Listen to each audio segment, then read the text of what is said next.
Chers amis d'Agora for God, bonjour. Aujourd'hui, il me plaît de réfléchir sur l'homme en tant qu'animal politique,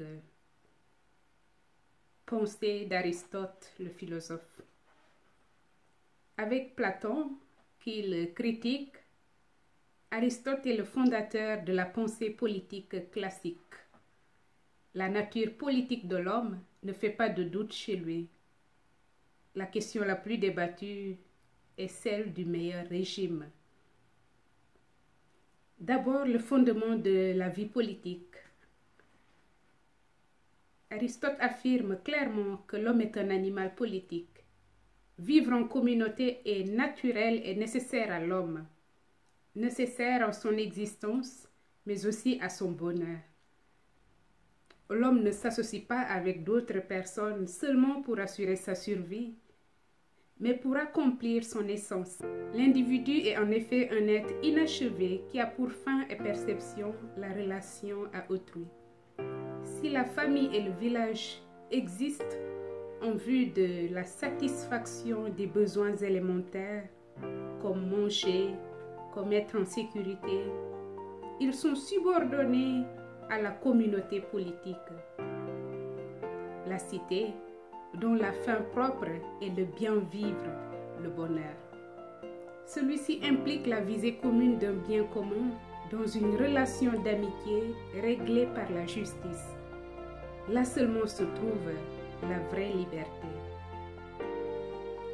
Et c'est parce qu'il est un animal parlant que l'homme est un animal politique.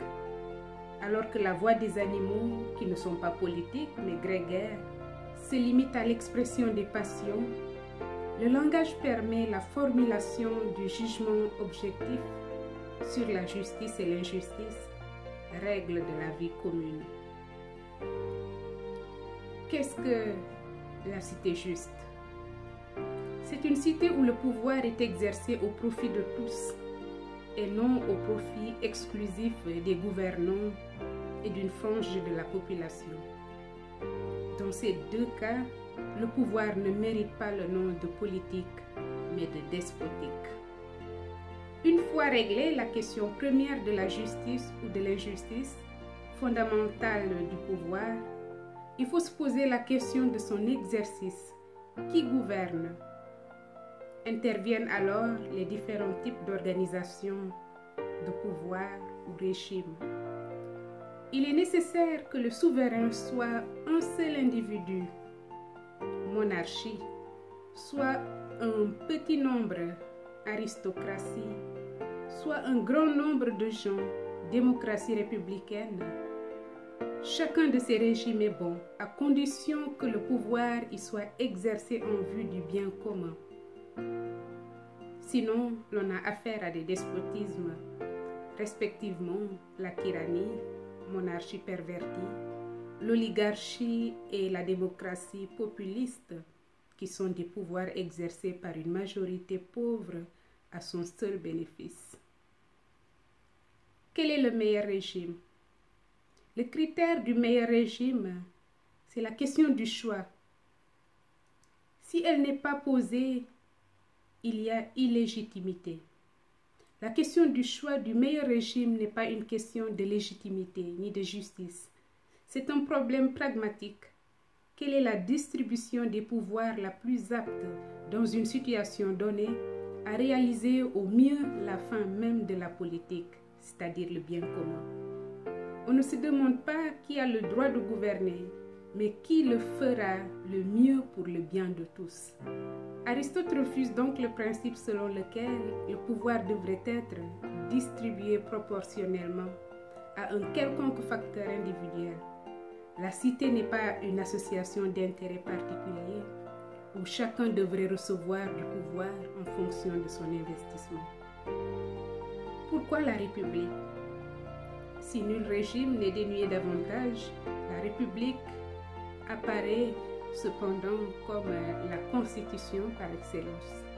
D'abord, l'argument platonicien de l'incompétence du peuple n'est pas recevable pour Aristote. Comme l'architecte ou la cuisine, la politique doit être jugée d'abord par l'utilisateur.